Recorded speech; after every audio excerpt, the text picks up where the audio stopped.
If your life were a movie, what songs would be on the soundtrack? That was the question at my 50th birthday party, and my family and I had so much fun answering it. We went on for hours talking about the music that's dear to us, music that got us through the hard times, music that's inspired us and brought us so much joy in our lives. Those songs that just evoke certain years of our lives, certain periods of our lives.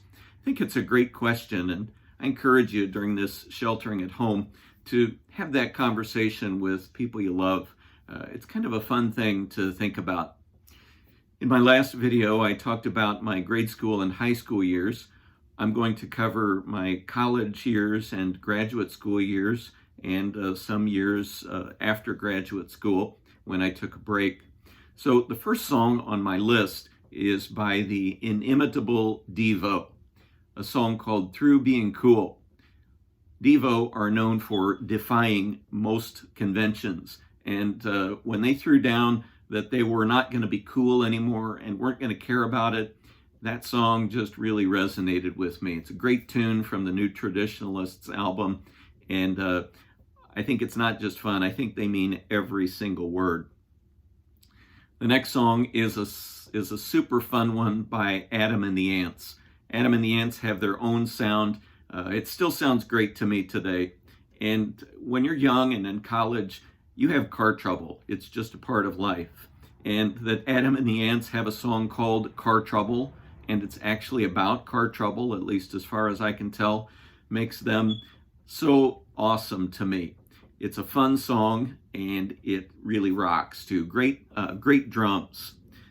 The next song is by the group Heaven 17, whom I mentioned in an album review recently. One of their first songs called Let Me Go. It's got this haunting, eerie vibe to it. It captures so much of that early 80s synth sound. Nice film noir video to go along with it. These guys just have a cool sound. I've always loved that song, and I always will. I have to mention the B-52s. If you were in college in the 1980s, you knew the B-52s. Great party band and so much fun. Lots of great songs from them, but I'm going to highlight Private Idaho because that great surf punk guitar for which they're known is all over that tune, along with the great singing of Kate Pearson and Cindy Wilson. Just a fun song, and I hear it, I'm back in the 1980s. The next song is by Joe Jackson. Lots of great Joe Jackson songs that were all over MTV in the 80s. And the song Steppin' Out, it's such a great tune. It's got this wistful romanticism or sophistication to it. And I can still see so many images from that video. The video in which the Empire State Building lights up all of a sudden in the night sky. Great song, great video by a true artist.